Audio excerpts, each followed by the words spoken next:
Okay, now I'm going to build another class. So I'm going to click on source and I'm going to right click on it and click new class. This class I'm going to call types because we're going to learn about data types. Okay, so I'm going to put that import java.util.asterisk. Sometimes if you just click enter, it'll fill it out for you. That's a nice part about using an IDE. We're going to put our public static void main string args up top. Okay.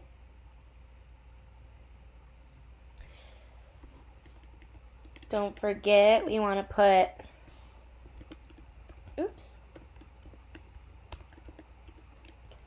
our name, date,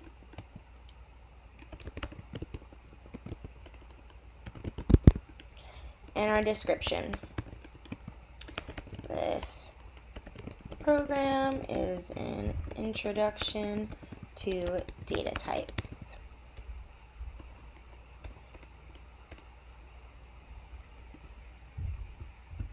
Excuse me. Okay. So, data types. What are data types? Well, here's the deal. Remember how we used variables in Scratch? Variables in math?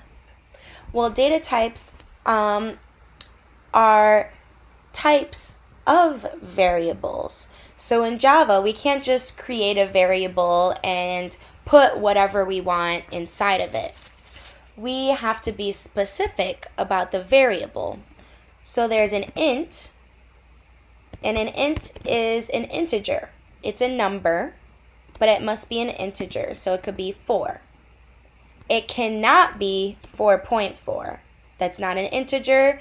As you see, things turn red. It's upset. So we can set that to be a number. If you want a decimal, then you can use double. Now you can put 4.4. There's also a string. It's like a sentence. A string is like a sentence. Did I spell sentence wrong? How do you spell sentence?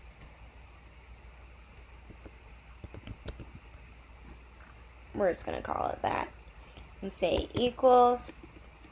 This is a string. So, what's different about strings? The string data type starts with a capital letter. As you notice, the others do not. Okay? Strings also occur inside of quotations. Another thing that I did not mention is that all lines of code will end with a semicolon. Okay? Hope you guys have taken English and know what a semicolon is, alright? That was a joke. I know you're fully capable of determining what a semicolon is. Anyway, I'm not funny. Okay, so then there's also characters. Characters are written like char. Okay, it's just a character. Equals. Now you put this in a single quotation, like A, the letter A. So characters belong in single quotations. Okay?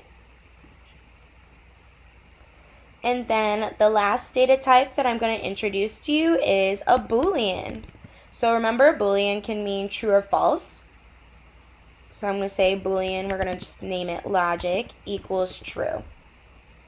So number, decimal, sentence, character, logic, these are all names of variables. This is the name of the location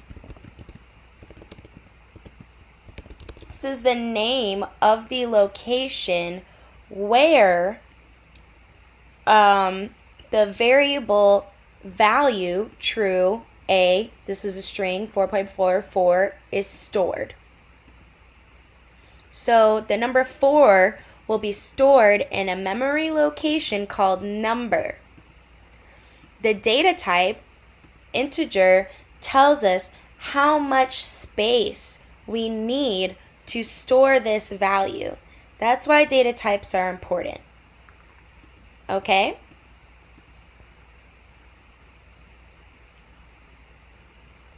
So, let's say I want to print out a variable. Well, we have our system, .out, .println, and I can just put a variable name in here. So if I put number here, then 4 will print out. If I have another line, I can prompt it. So I can say something like in double quotations, the decimal number is, I can leave a space, and then I put a plus sign in between, and then I can just type decimal. So what that'll say is the decimal number is 4.4. Okay?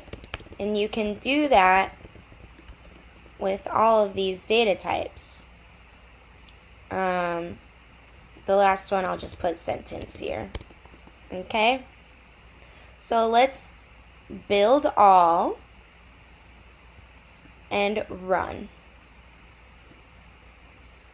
Now, as you can see, it says 4.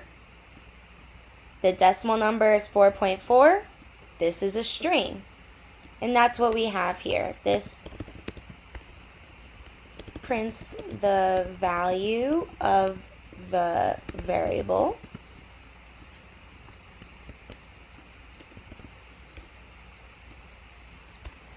And this prints a string followed by a value of a variable. Okay? Good stuff. Let's just save just in case. All right. These are called an assignment.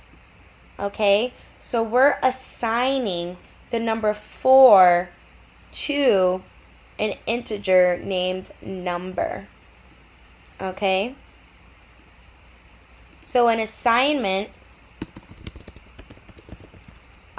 contains an equals.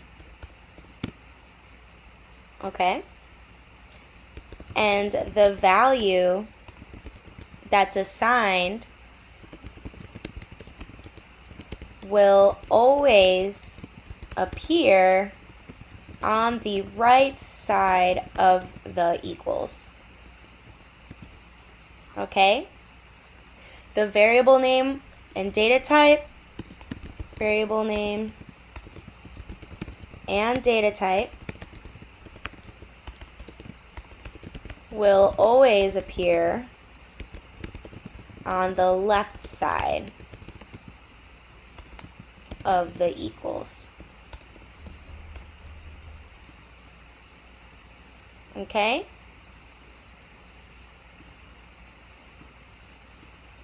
Class names,